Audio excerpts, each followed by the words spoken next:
इस वक्त हम जो कंडीशन देख रहे हैं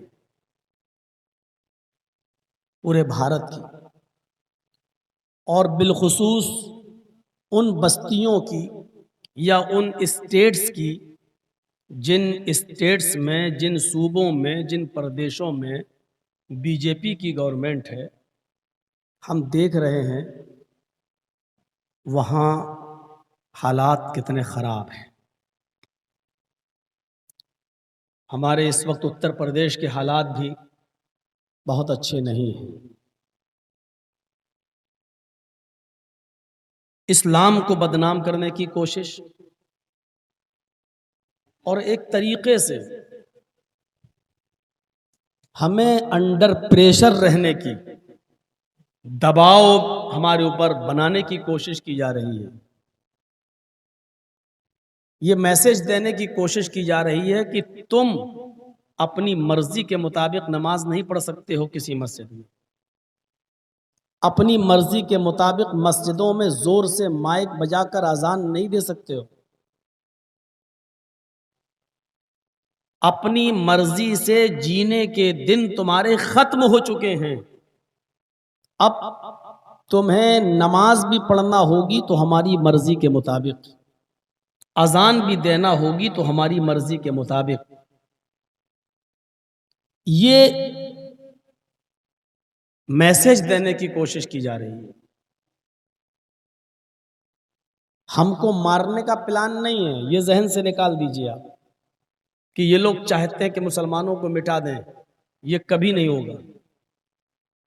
और एक बात और थोड़ा सा क्लियर कर दूं कि बीजेपी ये चाहेगी ही नहीं कि मुसलमान मिट जाएं, मुसलमान बर्बाद हो जाएं, मुसलमान खत्म हो जाएं, क्योंकि हम ही मुसलमानों को जिंदा रखकर उसको पूरी जिंदगी हमारा नाम ले लेकर कुर्सी को बचाना है। हमें गालियां दे देकर हुकूमत करना है। इसलिए हमको बर्बाद करने का सपना तो वो नहीं देख सकती है, क्योंकि अगर हम ही बर्बाद हो गए तो वो हुकूमत कैसे करेगी, सल्तनत कैसे करेगी, वो कुर्सी पर कैसे आएगी।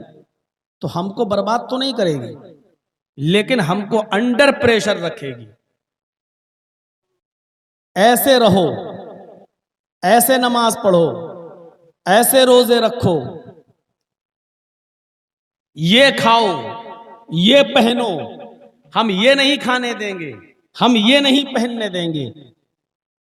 इस तरीके के उसूल बनाकर वो हमें प्रेशर में रखने की कोशिश करें,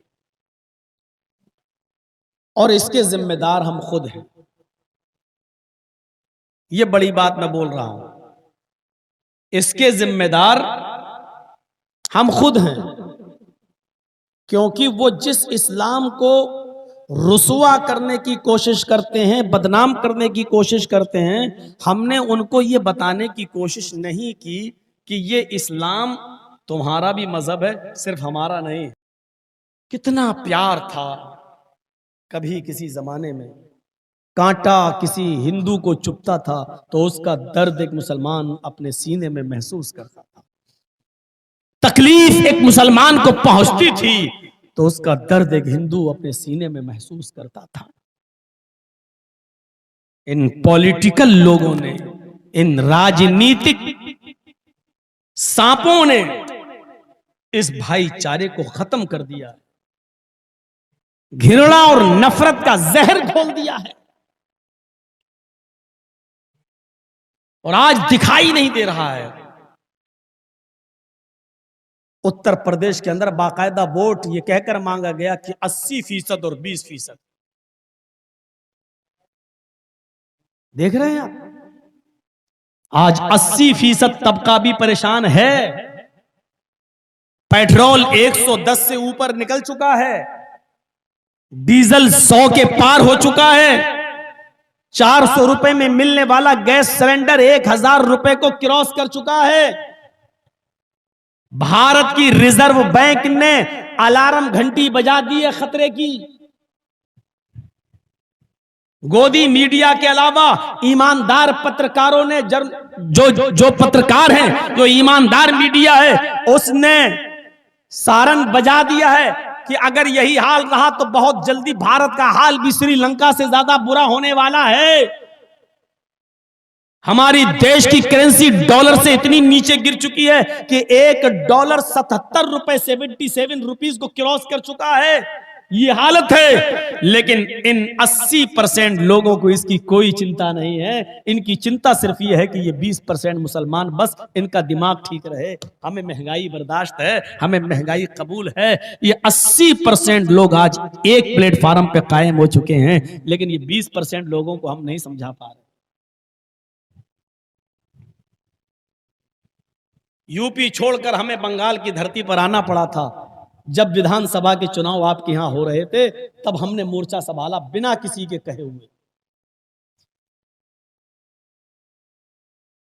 नेता लोगों के साथ, टीएमसी के लीडरों के साथ हमने प्रचार करना शुरू किया था, सिर्फ इसलिए कि हम बंगाल के मुसलमानों को एक प्लेटफार्म पे ला सकें और ये कह सकें कि तुम बंटने न दे, अपने आप को बांटना नहीं, अपने आप को तकसीम मत होने देना। क्योंकि इस मर्तबा के इलेक्शन बहुत खतरनाक इलेक्शन थे। बंगाल की सरजमीन पर बहुत डेंजर इलेक्शन थे। एक डर का माहौल पैदा कर दिया था, क्योंकि CAA और NRC हमारे सर पे मुंडला रही थी। और अल्लाह का शुक्र है कि लोगों ने बात मानी भी थी,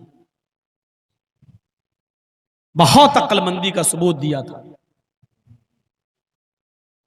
फिर हमने सोचा कि यूपी में मोर्चा संभालें, लेकिन यूपी में मोर्चा संभालने से पहले ही नोटिस पे नोटिस थमा दिए गए हमारे हाथ में।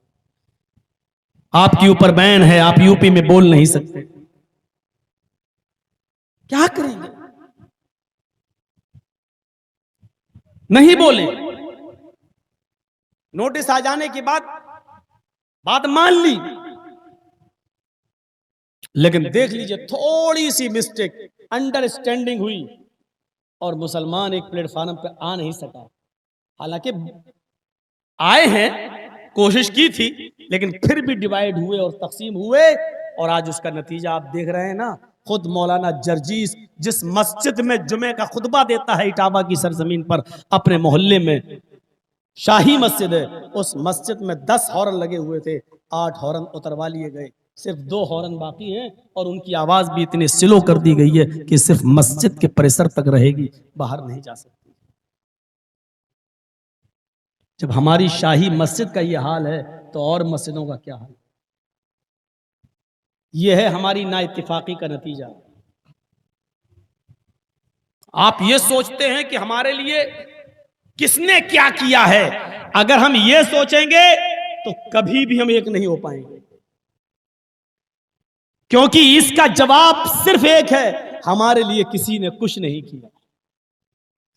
अगर आप इसको इस नजरिए से सोचेंगे कि नहीं हमारे लिए किसी ने क्या किया है, ये देखो जो हमारे लिए बेहतर होगा वो उसको हम वोट देंगे, अगर आप इस नजरिए से देखेंगे तो हमारा जवाब ये होगा कि हमारे लिए किसी ने कुछ नहीं किया है। लेकिन जब हम इसको इस नजरिए से देखेंगे कि हमारे लिए किसी ने कुछ नहीं किया है, लेकिन हमारे लिए ज्यादा नुकसान किसमें है और थोड़ा नुकसान किसमें है, बड़ा खतरा किसमें है, थोड़ा नुकसान किसमें है, जब हम इस नजरिए से देखेंगे तो आप अपने आप को कामयाब कर लेंगे। क्योंकि इस वक्त इलेक्शन में यह नहीं देखना है कि हमारे लिए किसने क्या किया है, हमें यह देखना है कि हमारे लिए ज्यादा खतरा किससे है और कम नुकसानदेह कौन है। मेरे भाइयों, अपने आप को बड़े नुकसान से बचाने के लिए छोटा नुकसान हमें और आपको करना पड़ेगा।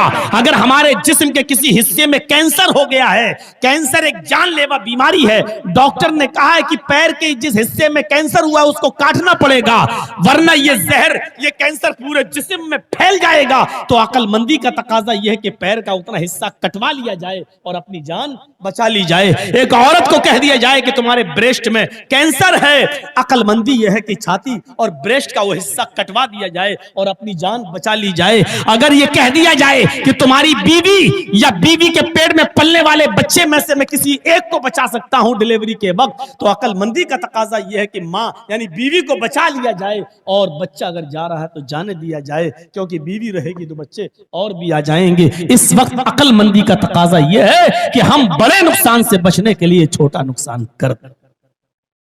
इस नजरिए से बंगाल वालों ने अपने आप को देखा और आज कामयाब हैं। हमारे उत्तर प्रदेश में रात के 10 बजे के बाद हम मस्जिद के अंदर भी तकरीर नहीं कर सकते, मस्जिद के अंदर भी माइक नहीं बजा सकते हैं। और ये बंगाल की वो फिजा है कि जहां रात में 12:30 बजे मौलाना जर्जिस को टाइम दिया जा रहा है और आप आराम से सुन रहे हैं। ये खुशकिस्मती है।